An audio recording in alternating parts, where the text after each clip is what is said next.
Tasbih ring ni dia alternatif tau. Contohlah kau tengah drive, takkan kau nak bawa zikir kayu tu, kena kau nak layan corner kan, zikir kayu kat sini kedengar habis putus dah huru-hara. Yang tu korang boleh guna dekat rumah, atas sajadah, korang tengah betul-betul fokus dengan ibadah, pakailah yang kayu.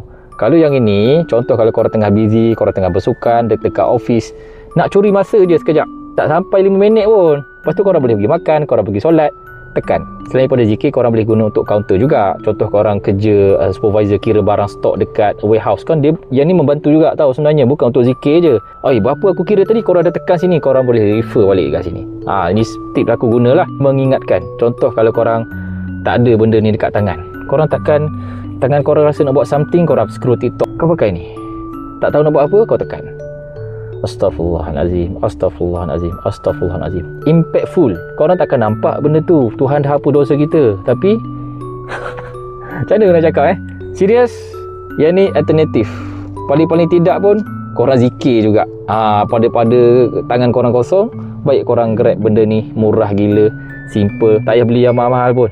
Kalau yang mahal-mahal pun, kalau korang tak guna pun no point. Korang beli simple macam ni.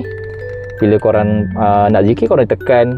Bila korang nak check balik dah berapa banyak aku zikir hari ni, baru 10 dia akan buat kita lagi bersemangat nak tekan lagi. Nak cukup sampai 100 hari ni. Allahumma salli ala sayyidina Muhammad, Astaghfirullahalazim, apa-apa zikir dah cukup 100 hari ni, baru semangat.